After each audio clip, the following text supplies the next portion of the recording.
सही बात है कि अपने अपने जो पायलट के साथ क्या हुआ और पायलट अपनी जान नहीं बचा पाए और ना ना उनको या तो वक्त नहीं मिला या ना उन्होंने कोई मेडे कॉल दिया, किसी भी खतरे की बात, इंजन फेलियर की बात या मैकेनिकल फेलियर की बात, कुछ भी मैसेज नहीं उन्होंने दिया और ना इजेक्ट किया। ये सारी चीजें इशारा, जैसा आप कह रहे हैं कि ये इशारा कर रहा है कि ऐसा सिचुएशन आखिरी लम्हा में पैदा हुआ, वो या तो ब्लैकआउट हुआ हो सकता है या फिर संतुलन का बिगड़ना। गौर साहब, ये किस तरह के पायलट ऐसे एयर शोज में जो इंटरनेशनल प्लेटफॉर्म पर आप डिस्प्ले करने जा रहे हैं अपने एक फाइटर जेट को जो इंडिया डेवलप कर रहा है, जाहिर है पायलट तो हाईली स्किल्ड होते होंगे, किस तरह के पायलट को ऐसा मौका दिया जाता है? बिल्कुल, देखिए, ये तो हमारे जो पायलट जो जाते हैं एयर शोज वगैरह के अंदर और बाकी भी,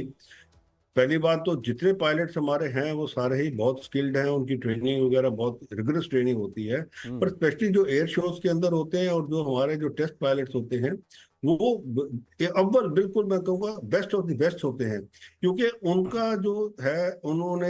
बजा एक तो जहाज तो उड़ाना ही उड़ाना है, पर जहाज के साथ में उन्होंने ये भी देखना है कि जहाज के पैरामीटर्स जो हैं बार बार उसके अंदर कैसे हैं क्या है, वो भी वो एक्सपीरियंस करते रहना है। और दूसरा, एयर शो के अंदर जहाज की जितनी कैपेबिलिटी है, जितनी जहाज की कैपेबिलिटी है वो बड़ी उसके अंदर दिखानी होती है, जिसके लिए आप बहुत चीजें करते हैं और उसके लिए एक एक्सपीरियंस पायलट ही है जो ये दिखा सकता है। बट हादसा जब होना है तो होना है, इसके अंदर कोई क्या कहूंगा मैं, आप कह लीजिए कि ये तो इसके कोई रोक नहीं सकता, कोई हादसा अगर बिल्कुल होना गौर है साहब, कहीं एक हम ये तो जानकारी जो इसमें हाई जी टर्न की बात आप कह रहे हैं वो हम जानकारी अपने दर्शकों को बता रहे हैं कि ये सिचुएशन जो होता है क्या होता है। हाई जी टर्न का एक हवाई युद्धाभ्यास के दौरान ये होता है, डॉग फाइट या हवाई युद्ध के दौरान इसका प्रयोग होता है, जब आपको तेजी से अपनी दिशाओं को बदलना पड़ता है, तेज गति से गुरुत्वाकर्षण के विरुद्ध उड़ना पड़ता है। पायलट और एयरक्राफ्ट दोनों पर बहुत ज्यादा जी बल लगता है, ग्रेविटेशनल फोर्स लगता है। 6G से 9G तक ये पहुंच सकता है जी बल। इस दौरान पायलट के शरीर से नतीजतन खून नीचे की ओर उसका खिंचाव होता है, पायलट पर कई गुना दबाव पैदा होता है जिसको पायलट को झेलना होता है और ऐसे में पायलट की आंखों के सामने अंधेरा छा सकता है, जिसकी बात गौर साहब कह रहे हैं। पायलट विशेष जी सूट में भी रहते हैं जिससे कि यह असर इसके कम किया जाए जी पावर का, जी फोर्स का। और लेकिन विमान अपनी इस रफ्तार में होता है कि कई बार जब वो सीमाओं को पार करता है अपनी रफ्तार में, और जो कि है तेजस, ये सुपरसोनिक फाइटर जेट है, तो अपनी ऐसी सीमा में पहुंचता है जब इसका इंपैक्ट पायलट के शरीर पर पड़ने से उसका सूट भी उसे नहीं बचा पाता हो। गौर साहब, ये भी एक मुमकिन है। और फिर ब्लैकआउट। बिल्कुल, देखिए देखिए मेरे को यही लगता है क्योंकि हाई जी फोर्स के आगे जैसे आपने कहा ब्लैकआउट सिचुएशन आ जाती है। और जब ये जो एयर शोज में या जब टेस्ट पायलट भी करते हैं तो अमूमन ऐसा होता है कि कई मैन्यूवर्स वो करते हैं कि जिसके अंदर वो फुल कैपेबिलिटी जो एयरक्राफ्ट की है वो दर्शानी होती है।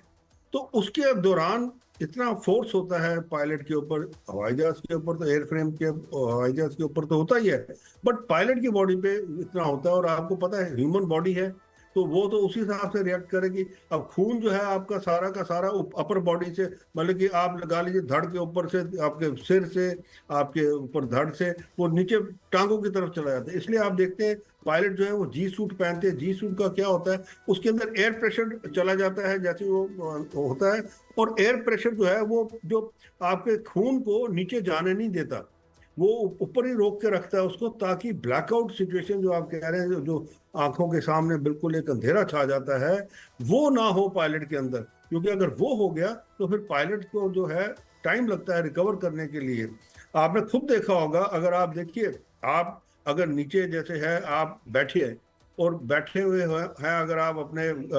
पैरों के बल और एकदम खड़े होते हैं तो जब खून आपका नीचे जाता है आपको भी एक चक्कर सा आ जाता है, आम आदमी को चक्कर सा आ जाता है कि क्या हो गया एकदम। तो आप ये अंदाजा लगा लीजिए ये जो चक्कर है ये जी फोर्स की वजह से, ग्रेविटेशनल फोर्स की वजह से, क्योंकि जैसे ही आप उठते हैं तो आपका खून जो है वो जो वो नीचे की तरफ रहता है, तो वो एकदम आपका जो दिमाग की तरफ वो खून जो है आपकी आंखों के उधर से वो सारा निकलता है, तो वो ब्लैकआउट, आपको एकदम चक्कर सा आता है, आपको धुंधला सा नजर आता है, कई बार तो आपको बिल्कुल दिखता भी नहीं है 2-4 सेकंड के लिए। तो आप ये अंदाजा लगा लीजिए, यही फोर्स जो है ये 7-8 गुना एक पायलट के ऊपर होता है जब वो जहाज को ऐसे टर्न्स में लेता है, ऐसे मैनोवर्स में लेता है, ऐसे कलाबाजी दिखाता है, तो वो उसके ऊपर कितना फोर्स होता है। और तब ये जो जी सूट होता है, ये जी सूट इसी उसको बचाता है, उसका खून जो है वो रोक के रखता है ताकि वो उसकी आंखों के आगे अंधेरा ना हो, वो ब्लैकआउट सिचुएशन में ना हो। पर देखिए, अब कई बार होता है कि हो जाती हैं बातें ऐसी, अब उसके लिए तो कोई उसमें कुछ कर नहीं सकता। पर यह है कि अमूमन जी मेरे को तो जो लगता गौर है साहब, वो यही प्रफुल्ल हुआ बख्शी है साहब क्या कि कह रहे हैं इस घटना को लेकर के, जरा इसको भी सुन लेते हैं। जो एक्सीडेंट्स होते हैं वो इसलिए होते हैं कि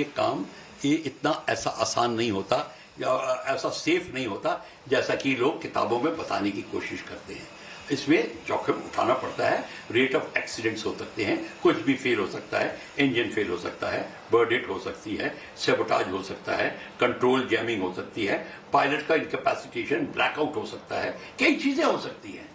तो हमको अब ये नहीं पता कि क्या है, क्योंकि इस फ्लाइंग में बॉडी के ऊपर प्रेशर जो इतना पड़ता है, आपके दिल के ऊपर, हार्ट के ऊपर और एयरक्राफ्ट के ऊपर, वो लिमिट से ज्यादा होता है।